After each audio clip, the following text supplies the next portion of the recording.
ठीक है। जयदेवस्य औदार्यम, जयदेवस्य मतलब जयदेव का, जयदेव की, जयदेव के। षष्ठी विभक्ति है। षष्ठी विभक्ति का चिन्ह है का, के, की, रा, रे, री। ठीक है। औदार्यम मने उदारता, औदार्यम मने उदारता। तो जयदेवस्य औदार्यम, जयदेव की उदारता। ठीक है। हैं? जयदेव संस्कृत के विद्वान थे। कौन? जयदेव। चारों तरफ दसों दिशाओं में उनकी कीर्ति थी, यश था जयदेव का। विद्वान थे। कहा जाता है स्वदेशे पूज्यते राजा विद्वान सर्वत्र पूज्यते। जोर से बोल। विद्वान सर्वत्र पूज्यते। विद्वान की पूजा हर जगह होती है, राजा की पूजा अपने राज्य में होती है। जयदेव विद्वान थे, सब जगह उनका यश था, कीर्ति थी, सब लोग उनको पूजते थे। किनको? जयदेव को। जयदेव ने एक दिन विचार किया कि तीर्थ यात्रा को चलें। पहले लोग तीर्थ यात्रा करते थे। प्राचीन काल में तो ये इतनी गाड़ियां नहीं हुआ करती थी, तो लोग पैदल ही यात्रा करते थे। मान लो किसी गांव से चला, 10 लोग मिल के चला, ठीक है ना, यात्रा करने। हम भी चलेंगे तो हम भी चलेंगे, चलो भाई। पैदल चलते थे। बीच में जहाँ शाम हो जाती थी वहाँ लोग डेरा डाल देते थे, रात भर रहते थे, फिर सवेरे चल देते थे। इसी प्रकार से यात्रा होती थी। अब तो बस खुलती है, ट्रेन खुलती है कि ना है। अब की बातें अलग है। बहुत जगह लोग प्लेन से चले जाते हैं। अमरनाथ गुफा है, वैष्णव देवी है, तो अब तो लोग बहुत क्या करते हैं, प्लेन पकड़ के निकल जाते हैं, तुरंत पहुंच जाते हैं, एक दिन में लौट भी जाते हैं। लेकिन उस समय ऐसी बातें होती नहीं थी, पैदल चलना पड़ता था। तो जयदेव ने विचार किया कि तीर्थ यात्रा को चलें। तो जयदेव संस्कृत के विद्वान थे, पंडित थे, बहुत उनका शिष्य था, उनके मानने वाले थे, अनुयायी थे। तो कुछ अनुयायी ने कहा कि गुरुजी हम भी चलेंगे। कहा चलो भाई। अब मेरे साथ कोई चलेगा तो मेरे सर पर बैठ के नहीं जाएगा, बस पैदल चलना, चलो। जितना साथ में अधिक आदमी रहेगा उतना अच्छा रहेगा। तो बहुत लोग उनके साथ हो गए। तो तीर्थ यात्रा में जब चले कौन? जयदेव। तो जहां जहां गांव मिलता था वहाँ वहाँ के लोग आते थे जयदेव से मुलाकात करने, भेंट करने। और जो आते थे सब श्रद्धा से उन्हें नमन करते थे, प्रणाम करते थे, और कुछ न कुछ दे करके ही जाते थे। धन, कपड़ा, लत्ता, है कि नहीं। पंडित को लोग देता है। एवं प्रकार से जयदेव के पास बहुत धन हो गया। हो गया तो हो गया। अभी कोई आएगा हमको, अब पंडित जी प्रणाम कह करके मान लो 100 टका दे देगा, तो उसमें तुमको लोभ होगा कि लोभ करोगी कि सर हमको भी दीजिए ना। बहुत हो गया। साथ में जितने लोग थे उनको कोई मतलब नहीं था। लेकिन एक चोर ने देखा कि जयदेव के पास में काफी धन है। चोर, बदमाश, डकैत, हत्यारा, ये सब किसी का होता अपने बाप का भी नहीं होता है। वो लोग वक्त पड़े तो बाप का भी कत्ल कर दे। हाँ। तो चोर ने देखा कि महात्मा जी के पास काफी पैसे हैं, तो किस तरह चुराया जाए। सोचते सोचते उस चोर ने बिल्कुल पता लगा लिया कि जयदेव का धन चुराने के लिए हमें जयदेव का ही शिष्य बनना पड़ेगा, ऐसे तो नहीं चुरा पाएगा। हम भी चेला बन जाए, उनका यात्री बन जाए, साथ में हम भी चलने लगेंगे। बस वो भी यात्री बन गया। कौन? चोर। वेश बदल करके वैसा ही कपड़ा पहन लिया। ठीक है, अभी तुम देवघर जाओगी, तुमको कोई बम नहीं कहेगा। अब वो ड्रेस पहन लोगे ना, मिलता है ना, अब वो ड्रेस पहन के चल दो, सब तुमको कोई साक्षी नहीं कहेगा। मोटी बम, छोटी बम, दुबला बम, पतला बम, लंबा बम, यही सब चलता है रास्ते में। हाँ होता है, बच्चा बम, बूढ़ी बम, वो बमे बम चलता है। और सबका वस्त्र एक समान होता है ना, वो पीला पीला, सबको कामड़ है। चाहे तुम हो या नहीं हो उससे मतलब नहीं है, लेकिन तुमने अगर वह वेश बदल लिया तो लोग तुमको बम ही कहेगा रास्ते में। तो वो भी यात्री का वेश बना करके और जयदेव के साथ हो लिया। जयदेव जान गया कि चोर है, बदमाश है। लेकिन महान व्यक्ति का यही होता है। महान व्यक्ति जो होते हैं ना, वो गम खाना जानते हैं। दो चीज जानते हैं वो, कम खाना और गम खाना। अगर तुम्हारे अंदर दो चीज है, कम खाना और गम खाना, तो दुनिया में कहीं भी घूम के आ जाओगी, कोई दिक्कत नहीं। और दो चीज अगर नहीं है तो कहीं भी जाओगी तो लात खा के आओगी, है कि नहीं है। अब गम माने क्या हुआ, किसी ने, तुम बाहर गई हो, मान लो तुम तमिलनाडु गई हो और किसी ने तुमको गाली दे दिया, चुपचाप चले आओ, है गया, काम खत्म। गाली तुम्हारे शरीर में लग तो नहीं गई।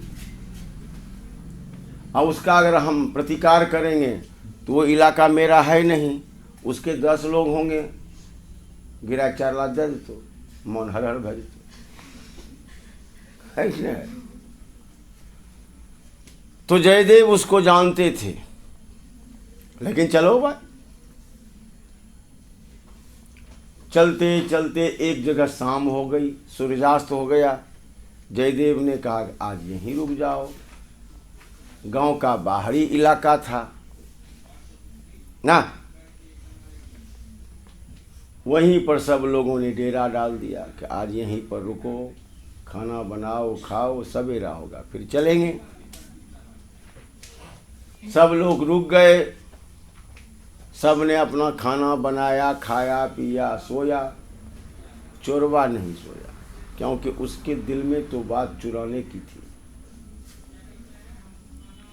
एक बहाना बना लिया सोने का, जुट्ठों का आंख दाब दिया।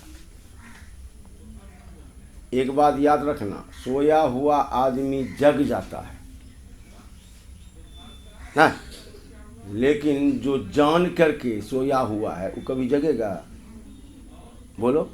जो वास्तविक में सोया हुआ है उसको अगर पुकारोगे तो हाँ उठ जाएगा, लेकिन जो अंठा करके सोया हुआ है उसको कितना भी पुकारो, अलसाए, सब सुन रहा है, सब देख रहा है, उठबे नहीं करेगा। वो बहाना किया है।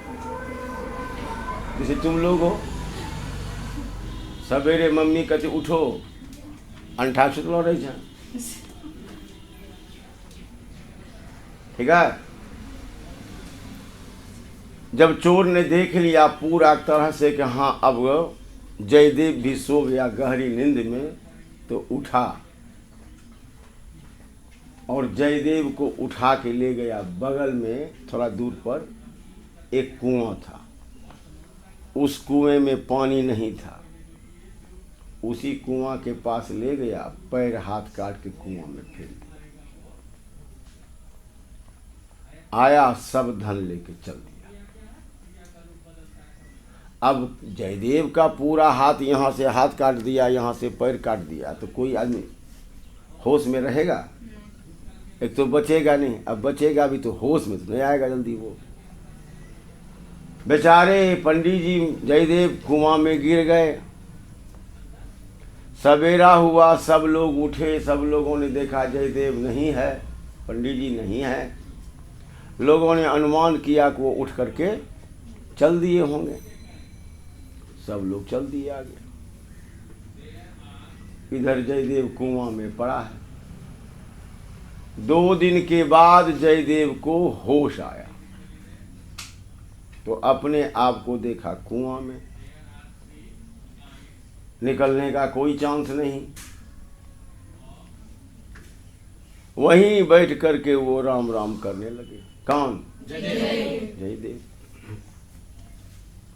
कुआं के बगल में एक बगल से होकर के एक रास्ता था, जिस रास्ते से लोग आते और जाते थे। लोगों के आने जाने का था वो रास्ता।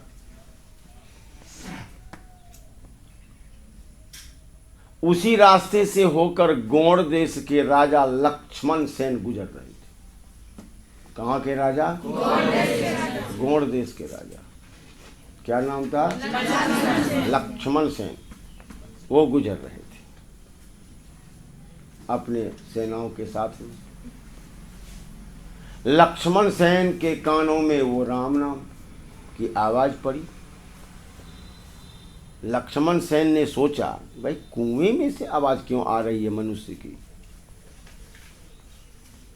मनुष्य की आवाज तो घर से निकली तो ठीक है भाई, घर में तो आदमी रहता ही है।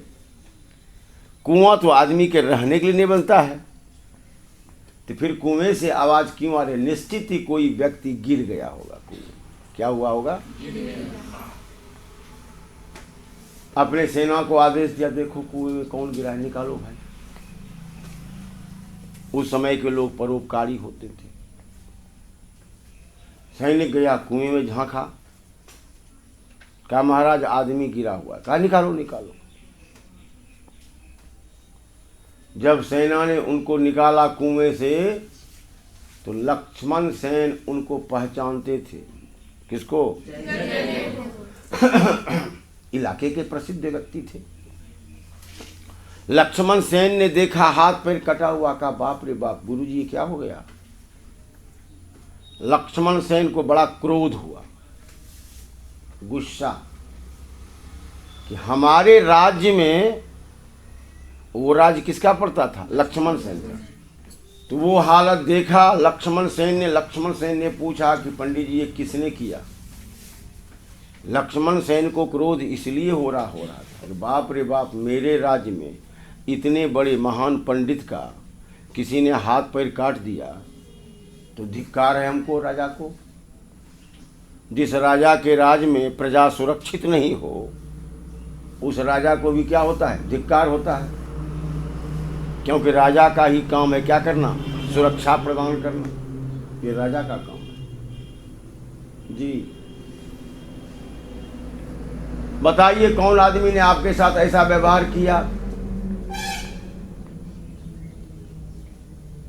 जयदेव जानता था, उस चोर का भी नाम जानता था, चोर को पहचानता भी था, लेकिन जयदेव तो उदार विचार के थे, महान थे। जयदेव ने सोचा कि अगर हम बता देंगे तो राजा उसको तुरंत पकड़ कर क्या करेगा? फांसी दे देगा, बेचारा मर जाएगा। लेकिन उसके मरने से तो और लोग मरेंगे ना, उसकी बीवी मर जाएगी, उसके बच्चे मर जाएंगे, बच्चियां मर जाएगी भूखे, तो हमको तो पाप लगेगा। अब जो हुआ सो हुआ, मेरा हाथ पैर तो काट ही दिया। लाख पूछा किसने? किसको? जयदेव ने कहा ना महाराज, हम जानते ही नहीं हैं, न जानते हैं न पहचानते हैं। अच्छा तो ठीक है, चलिए मेरे दरबार में ही आप रहिए। किसने कहा? कि मेरे दरबार में ही रहिए, वहीं आपका ट्रीटमेंट कराएंगे, उपचार कराएंगे, भोजन पानी। जयदेव को लेकर के लक्ष्मण सेन अपने दरबार में चले गए। राजा थे, कोई कमी तो नहीं थी। तुरंत डॉक्टर बुलाया गया, इलाज शुरू हुआ। एक दो नौकर लगा दिया। किसने? किसकी सेवा के लिए? सेवा होने लगी। अब दरबार में ही रहते थे जयदेव, भोजन पानी वस्त्र सब मिलता था। समय बीत गया, क्योंकि जयदेव को तो पैर हाथ था भी नहीं, तो जाते भी कहाँ। कुछ दिनों के बाद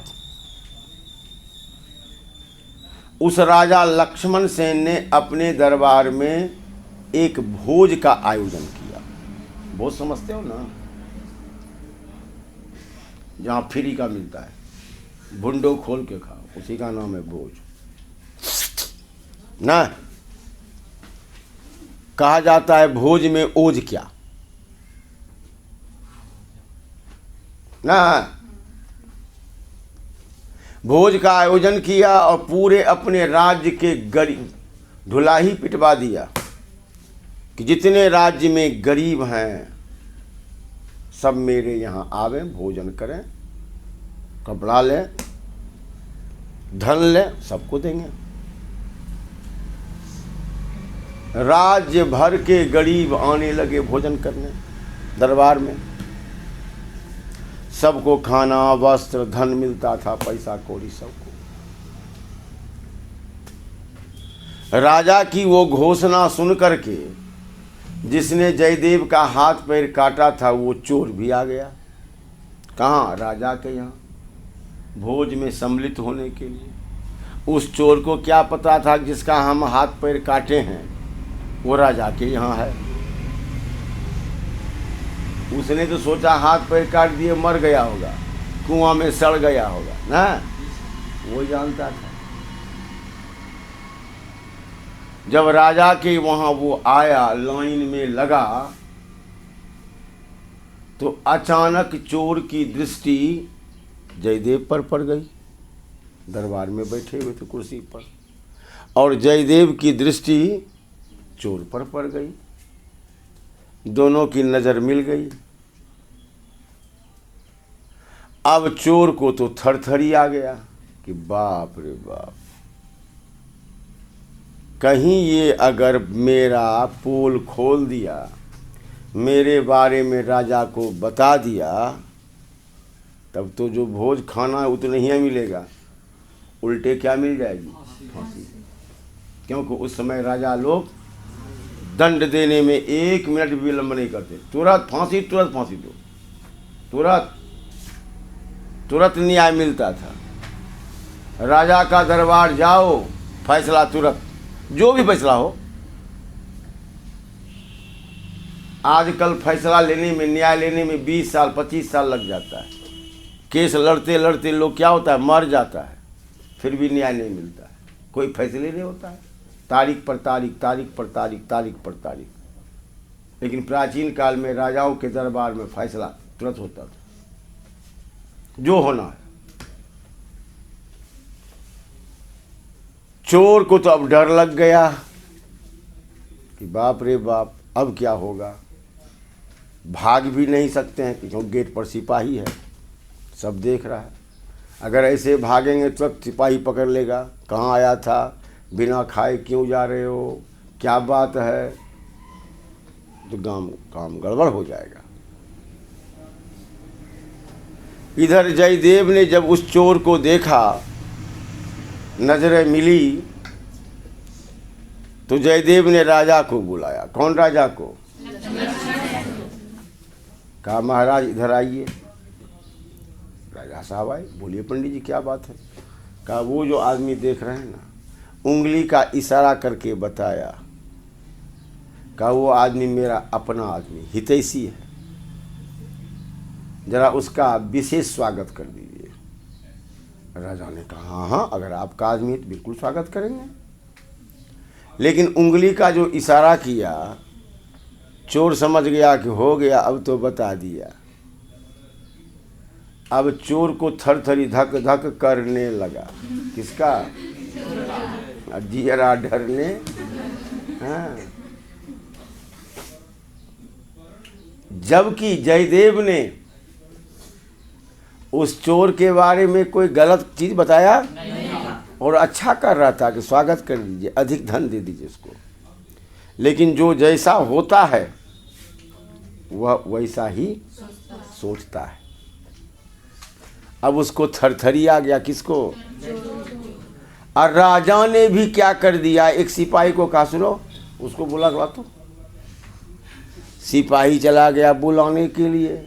अब तो चोरबा का पसीना छूट गया, हो गया, अब हो गया। राजा ने दरबार में बुलाया, कुर्सी टेबल लगवाया, उसको खाना दिया, खाओ। लेकिन चोर को डर था ही। चोर सोच रहा था कि न ये खाना नहीं है। जब बकरिया को काटना होता है ना, बकरी को, तो पहले लोग उसको नहवाता है ना, फिर उसके माथे में सिंदूर करता है। हाँ हाँ होता है। फिर उस पर जल फूल बेलपत्र चढ़ाया जाता है, उसको माला पहनाया जाता है, और तब बोलो काली माई की जय। चोर सोच रहा था कि कहीं खिला पिला के हमारा भी जय नहीं हो जाए। मैंने पहले क्या बताया कि जो जैसा होता है वह वैसा ही सोचता है। लेकिन बात ये नहीं थी, राजा को पता भी नहीं था यह हत्यारा है। और जयदेव ने कहा भी किसी तरह डरते डरते खाना खाया। राजा ने बहुत धन दिया, कपड़ा दिया। किसको? चोर को, लुटेरों को। लुटेरा ही था ना। और एक नौकर को, सिपाही को कहा सुनो इनका सामान उठा लो, जो सामान दिए हैं। बहुत था सामान, कपड़ा लगता, पैसा कौड़ी थरिया वगैरह बर्तन वगैरह का। सम्मान पूर्वक इनको घर तक छोड़ाओ। नौकर ने वो गट्ठर उठा लिया, चला। जब दरबार से निकल गया चोर, तब उसके दिल में शांति आई। अब कोई डर की बात नहीं, क्योंकि राज दरबार से तो निकल गए। जब तक राज दरबार में थे तब तक तो भय था ही ना। जब दरबार से निकल करके चलने लगे तो आगे आगे था वो चोर, और पीछे पीछे सिपाही। सिपाही के माथे पर गट्ठर, गट्ठर समझते हो ना, पोटली। सिपाही को बड़ा अजीब लग रहा था कि बाप रे बाप, ये कौन है पंडित जी का, कि पंडित जी ने राजा से कह करके इसका स्वागत करवाया। बाप रे, सबको खाना मिला, नीचे में बैठकर खाने, गरीबों को। इसको दरबार में कुर्सी टेबल पर खाना मिला, 3 गुना 4 गुना धन मिला। आखिर ये है कौन? पंडित जी का बेटा है क्या? पंडित जी का भतीजा है क्या? पंडित जी का भाई है क्या? लोगों के मन में काफ़ी ना उत्कंठा हो जाती है, तरह तरह की बातें सोचने लगता है। आखिर में उस सिपाही से रहा नहीं गया, और उस सिपाही ने उस चोर से पूछ ही दिया, उस लुटेरे से। अच्छा भैया ये बताइए आप कि आप पंडित जी के क्या लगते हैं? अभी भी चोर सही नहीं बोला। जब उस सिपाही ने पूछा कि आप पंडित जी के क्या लगते हैं, तो उस चोर ने कहा कि मैं तुम्हारे पंडित जी का कोई लगता उगता नहीं। तो कहा जब लगते नहीं हैं तो फिर पंडित जी ने आपका इतना स्वागत क्यों कराया? कहा हाँ इसलिए कराया कि तुम्हारे पंडित जी को डर लग रहा था। कहा कौन चीज का डर? कहा कि सुनो, तुम्हारे पंडित जी और मैं दोनों आदमी एक राजा के यहाँ नौकरी करते थे बहुत पहले। अच्छा, तुम्हारे दरबार में बैठे हुए पंडित जी थे, उस पंडित जी ने राजा के दरबार में चोरी कर लिया, और चोरी करते पकड़ा भी गया। देखो कहाँ से बात शुरू किया उसने, सफेद झूठ। चोरी करते तुम्हारे पंडित जी पकड़ा गए, राजा ने पकड़ लिया और राजा ने पकड़ करके हमको कहा इस पंडित जी को ले जाओ और जंगल में ले जा करके और कुटिया देना, इसको काट के फेंक देना। राजा की आज्ञा मान करके तुम्हारे पंडित जी को हम जंगल ले चले, लेकिन रास्ते में ही तुम्हारे पंडित जी ने हमारा पैर पकड़ लिया। हमारे पैर पर तुम्हारे पंडित जी गिर गए कि माफ़ कर दो, अब नहीं करेंगे। हमको दया लग गई। चोरबाग बोली सुनते जाओ। हमको दया लग गई और तुम्हारे पंडित जी को मैंने छोड़ दिया ना। तो तुम्हारे पंडित जी को जो मैंने छोड़ दिया, इसीलिए पंडित जी ने हमारा जल्दी जल्दी स्वागत करवाया कि कहीं तुम्हारे राजा को मैं अगर ये बात बता देता तो पंडित जी का सब पोल खुल जाता। इसलिए तुम्हारे पंडित जी ने जल्दी जल्दी हमको स्वागत करके अब विदाई करवा दिया। जैसे ही इतनी बात बोला कौन? इसमें से एक भी बात सही चोर बोला नहीं। एक भी बात नहीं। इतना बड़ा झूठ एक विद्वान के साथ। धरती फट गई तुरंत। अजय जा रहा था, धरती फटी, उसी में वो गिर गया। कौन? धरती फट गई, चोरबा उसमें गिर गया। और जैसे वो गिरा कि धरती फिर से क्या हो गई? सट गई। अब पीछे में था सिपाही, उसने ये दुर्घटना देखी कि बाप रे बाप, धरती फटी, चोरबा गिरा, धरती सटी। अब इसको लग गया डर। किसको? सिपाही ने अपना गठरी वहीं फेंका। अब बैक हो गया, भागा वहां से। भाई डर लगा, लोग भगवे करेगा, स्वाभाविक बात है।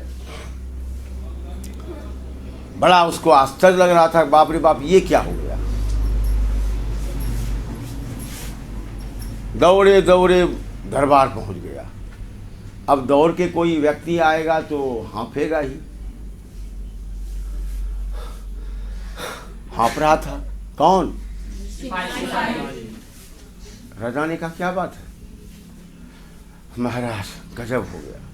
अरे क्या हुआ बोलो ना। महाराज गजब। अरे गजब बताओगे ना क्या हुआ? राजा बैठे हुए थे, बगल में वो जयदेव भी बैठे हुए थे कुर्सी पर। कहा महाराज आपने जो हमें पहुंचाने के लिए कहा तो मैं जा रहा था। अच्छा फिर क्या हुआ? कहा महाराज हमारे मन में एक बात आ गई, मैंने चोर को पूछ दिया, उसको, उस व्यक्ति को, चोर तो नहीं कहा, उस व्यक्ति को, कि पंडित जी आप के क्या लगते हैं। उसने ऐसा ऐसा कहा। उसके कहते ही धरती फट गई, वो गिर गया, धरती सट गई। हम डर के मारे महाराज भाग गए। अरे वो गिर गया? हाँ महाराज। धरती सट गई? हाँ महाराज। बगल में जयदेव बैठा हुआ था। जयदेव ने कहा हाँ भगवान ये आपने क्या किया? राजा को कुछ नहीं हुआ, लेकिन जयदेव का दिल में दर्द हुआ। कहा भगवान ये आपने क्या किया? हमारे चलते वो मारा गया, अब उसके बीवी और बच्चों का क्या होगा भगवान? ये भगवान ये आपने क्या किया? जैसे यह मुंह से बोला कौन? जयदेव। कि फिर से जयदेव को हाथ और पैर। कहने का मतलब ये है, इस कहानी से यह शिक्षा मिलती है, तुम किसी का भला करोगे भगवान तुम्हारी भला करेगा। ठीक है ना? तुम किसी का उपकार करोगे भगवान तुम। दूसरों के लिए कांटा मत बो, दूसरों के लिए गड्ढा मत खोदो। दूसरों के लिए कांटा बोओगे, गड्ढा खोदोगे ना, तो सबसे पहले उसमें तुम ही गिरोगे, दूसरा नहीं। और दूसरे का उपकार अगर करोगे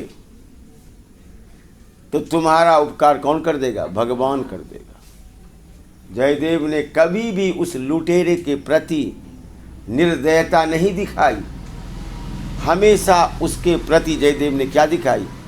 दया की भावना, दयालुता ही रखा। भगवान ने खुश होकर के जयदेव को फिर से हाथ पैर दे दिया, लेकिन चोर का क्या हुआ? गया। बुरा काम का अंतिम में परिणाम बुरा ही होता है। हो गया? यही था कौन? चल सारा लिखो इसका।